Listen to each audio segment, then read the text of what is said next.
Hey guys, what is up? Welcome back to another episode of the Phone Flipping Show. Today, guys, we're going to be talking about how to appraise devices correctly and how to check their conditions correctly. Let me get this thing rolling before we get started. Uh, so yeah, I think you guys it's kind of a boring topic, right? But I think it's incredibly important, as Matt was actually talking about it before this call. I looked at what we were doing today, and I was like, assessing device conditions the right way. That's incredibly boring. And Matt was like, yeah, it is, but it's necessary. And we're the guys to teach it. So here Here we we are.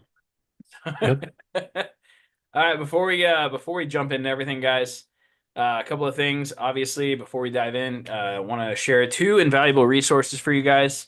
Um, the Tech Flips Profit ebook. You can check that out on the episode 11 of the Smart Flip podcast. I'd recommend following the podcast as well on Spotify, Apple, YouTube. Really deep on stuff with the podcast, bringing on great guests, and just it's our favorite content by far. Yep. If you want the ebook itself, you can buy it for $4.95. It gives you all the tactical stuff. So I would definitely check that out. The next one is the Mercury Electronics price sheet. So if you guys want up to date, what we are buying devices for, actually check that out in the description below. It should be the first link in the description. There is no opt in, none of that. You can literally just click on it and see the prices. So check it out. This is what we are paying. Make sure that you're aiming for $50 to $100 less from that amount. That way you appraise correctly on the device. It's once again, it's absolutely free. Lastly, it's important that you guys, so that you guys can make sure that this is an industry that you can actually make some money in. So we believe that's as important and actually making money itself. So let me share some wins with you guys. All right, so Get go into it. all the way to the bottom here, all the way to the bottom, all the way to the bottom. This is the most recent one. So check this out. Both exactly what I expected and not at all what I expected from my favorite pawn shop.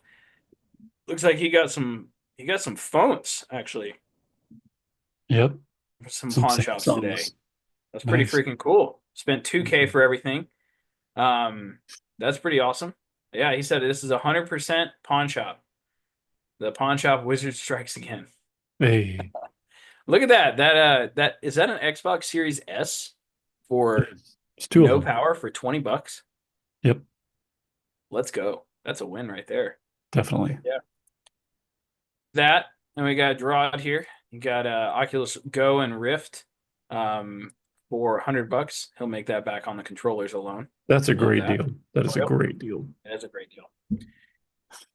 You're here again, making moves. He was on our co-working session last night too. He had so many deals he had to list and stuff and packages to send out to Aaron. But look at this stuff, guys. That Wii U deal I told him makes me very happy. This was an interesting one. So deal of the week, if you know, you know. So this isn't an electronics flip. I commented and I was like, I do not know, therefore I do not know. But apparently he knows and he made a good amount of money off of that. Yeah, that's pretty sweet. So let's freaking go. X and one Xbox Series S. Look at this, guys. Like, look at that. Yowza. Let's freaking go. That's $1,375 in profit right there.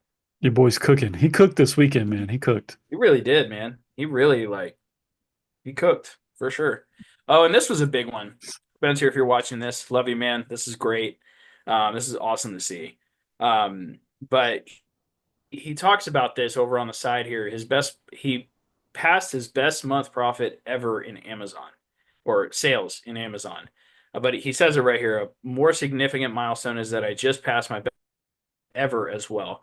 That was September 2023. I was still selling on Amazon, had razor thin margins, and sold $23,202. And he beat that by a wide length. Notice it, guys. The net profit on this is up 199%. That's That's awesome. that's very cool. Like, let's freaking go. So, and that's $1,000 in net profit. That's pretty awesome, especially Mhm. for well, he's full time now. So here's Kevin Price having to do some packaging, right? Here's me at the gym, obviously, getting see. A lot of these guys are starting to buy test strips as well. We're not teaching this. I want to be clear. The students are jumping into this on their own. I'm not. I don't plan on teaching it, but we didn't want to add any more things to what we currently do because we wanted to be masters of what we're good at. So, um, we got students that are jumping into the test strip market, and congratulations to them on them. Of them teach. Here is Zek. Zek is relatively new to Recelerator. Um, but I wanna shout out a significant find he had here. He said keep Apple Pro stand. Paid $200 and sold listings on eBay are around $700. He ended up messaging me later because it sold pretty fast. And he made 400 that thing. So That's sweet. hard to lose on that. I mean, I don't know how many of you guys make $400 in profit off of one item, It's but pretty you saucy. usually don't do it with phones. Just saying. It's pretty So sweet. a couple of the wins from Thursday and forward. So we just wanted to let those marinate a little bit and show you guys what is possible. So with that being into our what we're talking about today.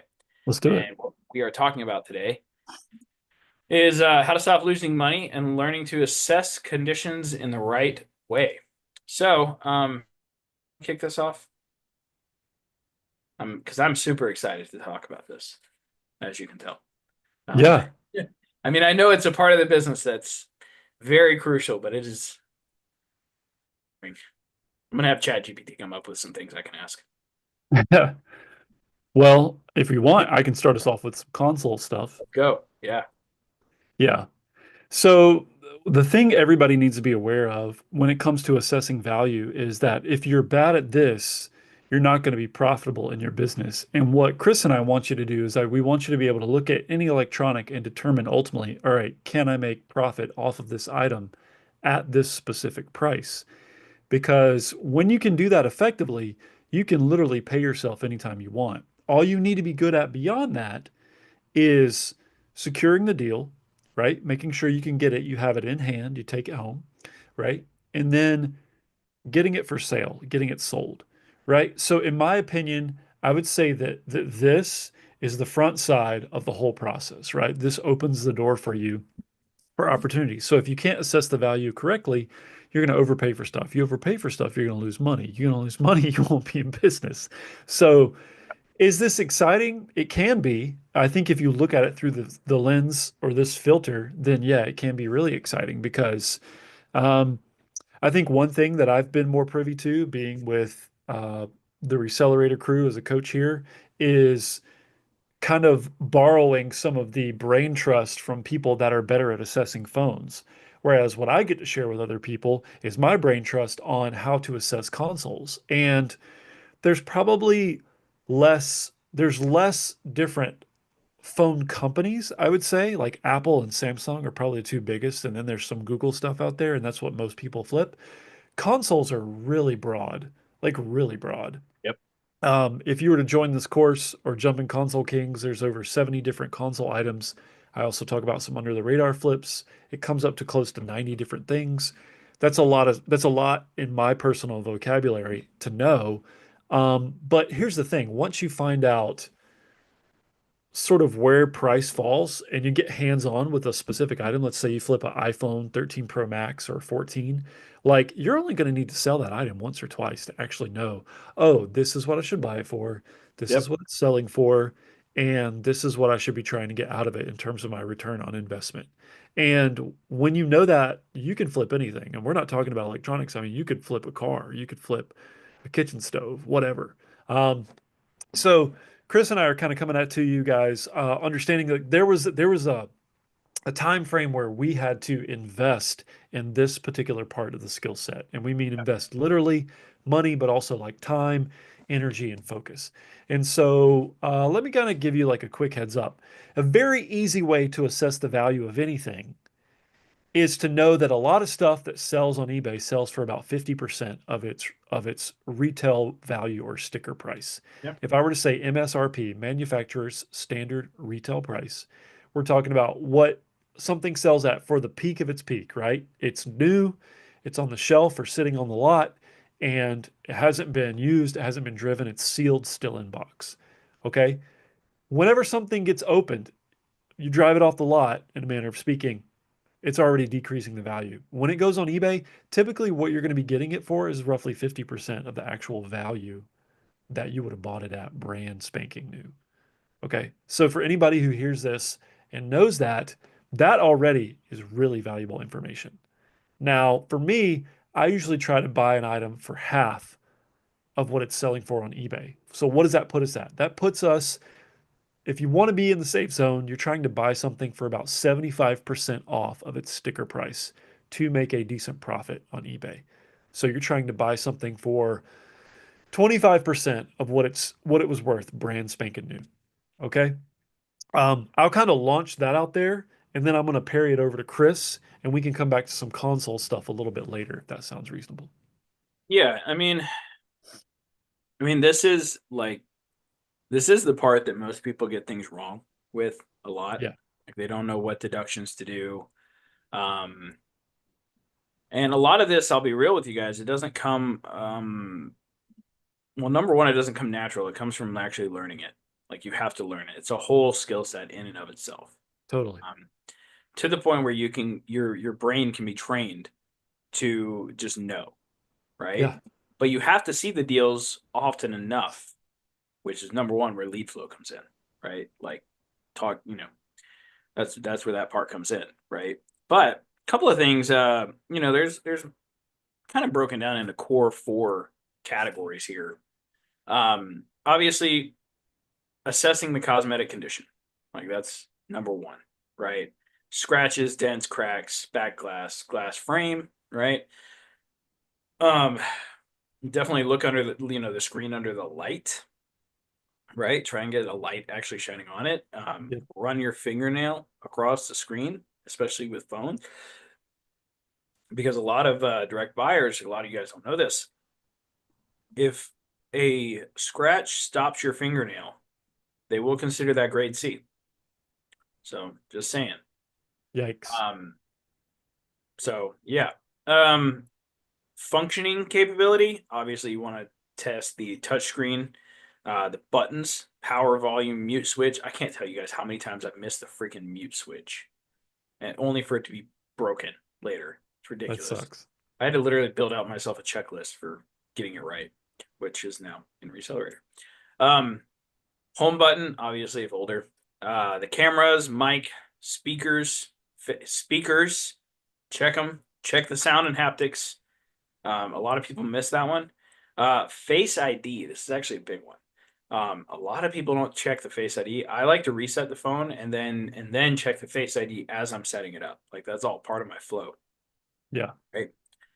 You want to look for iCloud accounts, Google accounts, things like that, right? You want to make sure that you're not buying things like that because you just don't want to. You want to check for MDM profiles. You can usually find that in the settings. It'll usually tell you, or when you do the reset, it will tell you. Okay. Um, and then yeah. Obviously, and check the whatever network it's with and the IMEI, right? Run the IMEI number. yep. Is it blacklisted? Is it carrier locked? Is it financed? Right. Um, you can use many different sites. You recommend SICW, Blacklist Report number one, and then use the I like to use Apple Info, Apple Basic Info to figure out the rest of it. By the way, quick tip on that: sometimes Apple Basic Info will not show that it's blacklisted, so you need to do a blacklist check first. Okay, that's an update because it used to show if it was blacklisted and now it doesn't. Kind of weird. Um, so yeah, um, I'm sure you guys are going to ask like what kind of tools you need for this. your hands and your brain, honestly. Like you don't really need a lot. I mean, if you want to go and get like 3U tools and things like that, you can. I don't use that stuff very often. I only use it when I need to, or if I'm having a difficult time resetting a phone, but that's about it. So you don't need a ton of stuff. Um, let's see here. What else did this chat GPT come up with? Um, Matt, did you have anything to add to that while I'm kind of The biggest thing about phones is ensuring that people are giving you access to the phone completely. There's nothing worse than having a phone that's cloud locked that you can't get into. There are ways around that. Um, even slightly more with like iPads and especially with MacBooks and iMacs, but phones are particularly tricky. And so even if people get impatient when you're testing a phone out, you just need to let them wait and be very thorough. yeah, Um, I remember buying an iPhone 12 once, and I wasn't thorough about the selfie camera, and everything checked out, but I didn't. The only thing I didn't check was that camera. Turns out that camera cost me quite a bit, and I didn't lose money on that deal, but I didn't make very much. Um, so the good thing is, though, if you're also buying at the right price, you don't stand to get hosed if you do make a small mistake like that. But um, some of that stuff can be a big deal. Like if and now that phones have like multiple cameras, that can be like a really big deal with phones.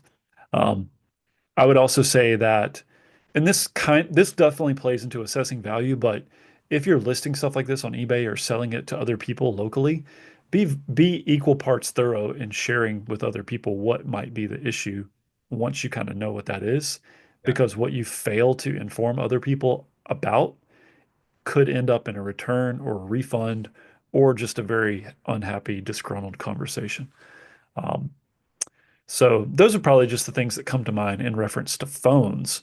Would you say, Chris, for anybody listening? It's like, what tends to be like the easiest phone flip? Do you think it's easier to sell Samsungs than it is iPhones? Do you think iPhones have great profit margins, but are a little bit trickier than Samsungs or Google phones? What do you think? I mean, iPhones are about as liquid as water, so Yeah, you can move them pretty fast. sure. The only downside with that is a lot of the times you're not, squeezing a ton of profit out of them, Right. unless you're good at negotiation, and then you can, Yeah. right?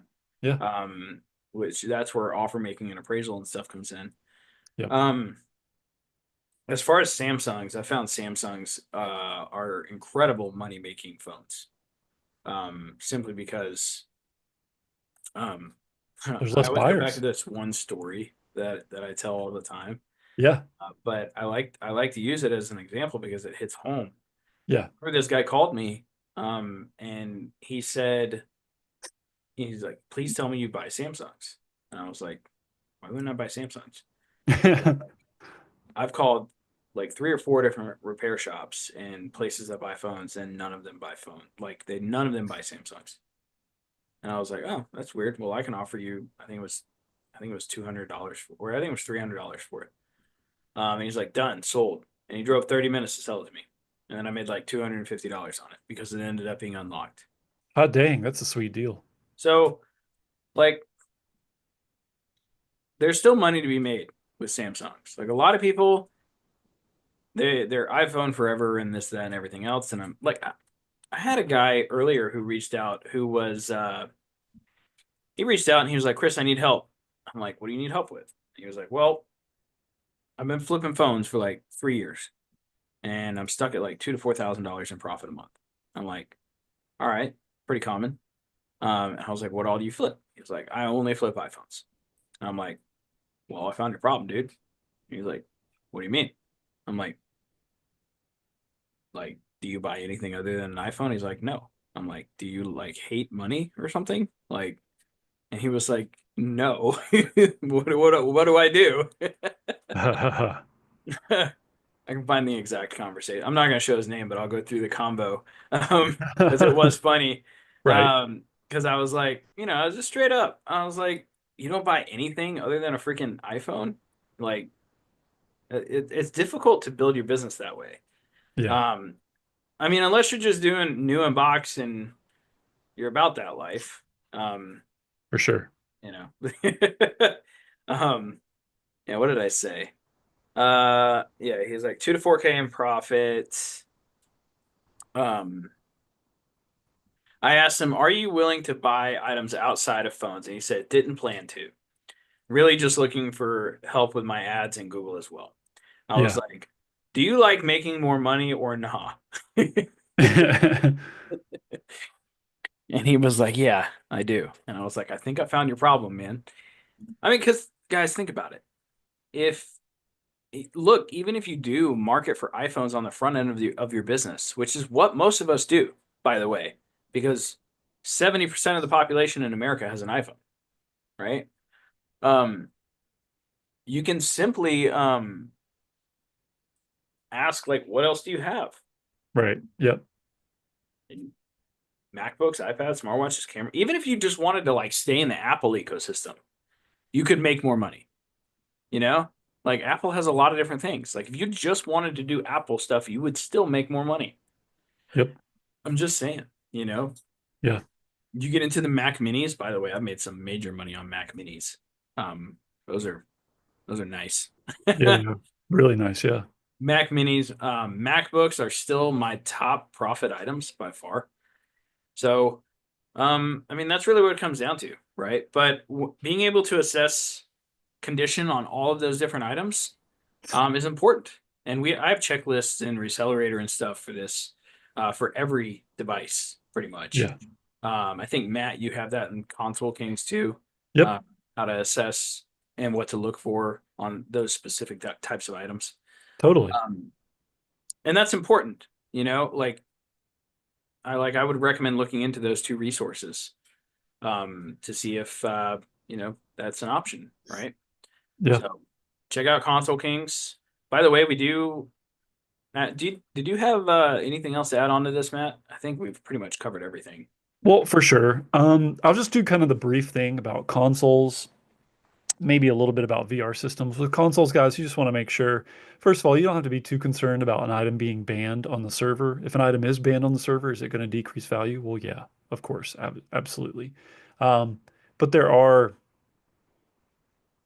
I mean, that's the exception, not the rule. It's pretty rare, but it does happen. Um, So big thing, make sure the HDMI bridge, that little thing that plugs into the HDMI, like the male end of the component is in the actual console, plugs into the female end of the HDMI cable. Make sure that bridge is the teeth are in good shape and that it's not broken. Okay. Otherwise, you would have to replace the HDMI, which would need to be soldered by somebody at a repair shop or by yourself. And then classically, Chris or I will tell you about the shake test. When you buy a console, grab it, shake it. You hear something rattling around in there. Could be, I don't know, could be anything. Could be a jelly bean. Could be, could be yeah. Kids put things in funny places. It could be an army man. It could be a piece of the actual console. You just don't know, and you don't want to take a risk. So that's a liability on your end. You don't want to buy an asset. Be like, do you hear that? That Yeah, sound good to you? What are people going to say? Right. Finally, just make sure it powers on. And if you ever feel reluctant to buy something, you're on Facebook looking for a deal, just ask people for photo or video. It really is that simple. Hey, do you have any evidence of it working? That's pretty simple. VR systems, most of them, you just want to make sure that nothing's really cracked, scratched, or broken. You really don't want to buy I've bought a few VRs where people wore glasses and they've scratched the lenses of the VR, and those lenses have a protective, like a proprietary protective film that goes over the lenses to keep that from happening. But when people do it enough, it eventually does do damage to the lens, and you want to look at the lenses very clearly. Look at the cameras, look at the plastic, look at the cables. If there are cables, older ones there are cables, new ones there are no cables. Okay. I also just, double check. Does everything have like a battery cover? Do controllers have battery covers for consoles? Do the controllers have battery covers for VR systems? Right. And if they do, open it up. Is there yep. any acid corrosion in there because somebody left a battery in there ages? I recently bought an Oculus Quest 2 a few weeks back. I didn't check the battery cover because that's not something I run up on very often. I Wish got I one like had. that too. Yeah, Yeah. I It, didn't it check it until it wasn't working. it got me, Chris. Like it wasn't. Like it was, there was some, there, it was, yeah, it was kind of foaming at the mouth, or in a manner of speaking. Like I was like, don't see that often, but you do see it enough to know that if a person's got an item and they're like, it's just been sitting, blah, blah, blah, right? Then open up the PS4 controller, open up the Xbox controller, open up the Oculus controller, whatever it is, and check the batteries and make sure that there's no corrosion in there because you're going to have to clean it. And you're also going to have to like do one of these and hope that it's still working because I have bought Wii consoles, old Wii consoles, where people had a Wii controller sitting in the closet for like years until the acid actually ate away the spring, the coil that holds the battery to the receptacle, which Jeez. causes the controller to work. And what can you do? Well, I don't know how to fix that. And that's not what I learn. That's not what I teach. That's not what I do. I'm sure there's a YouTube video out there. Go be empowered, friends. But that's a whole nother topic. So yeah, those would be basic things with console systems and VR systems that you'd want to be aware of. Double down on the battery stuff if you're buying something handheld, Get it. Game Boys, Game Gears, uh, anything that's Nintendo DS, of course, and all the newer stuff has AC adapters like Valve Steam Deck, uh, stuff like that. So you should be fine. Anyways, that's the quick rundown. Consoles are they're a little less trepidatious and troubling than like the phone game. There's good profits on both. You just got to be aware of what's coming at you. And once you kind of learn some of these caveats, uh, it's not too hard to navigate this space. But like Chris and I will tell you, best thing to do, just buy an item, go buy Yeah. it, like pull the trigger, get acquainted with it, get hands on with it, and then you know what you need to look for and what you need to not worry about. Yep. So, we did have a question. Somebody says, I love buying consoles, but they're harder to ship. Sure. Sounds like you haven't shipped enough of them yet, honestly. Like real there. Like a lot of what I do with the consoles, honestly, is like a lot of medium flat rate boxes for me. Like most of them fit, large flat rate as well. Um, Yeah. I mean, the buyer usually pays for shipping. So, Yeah. I mean, you can charge free shipping or you can not. If you have an eBay store subscription, you can go over there and you can use eBay's research tool called Terapeak, and you can literally look it up and see if more people are paying for shipping or not, which sometimes can condition the customer to expecting free shipping. And so it kind of gives you an awareness of, am I competing in a pool where people are expecting a lot of free shipping on this? Like if it's like 90, 95% free shipping, that item might be sitting longer.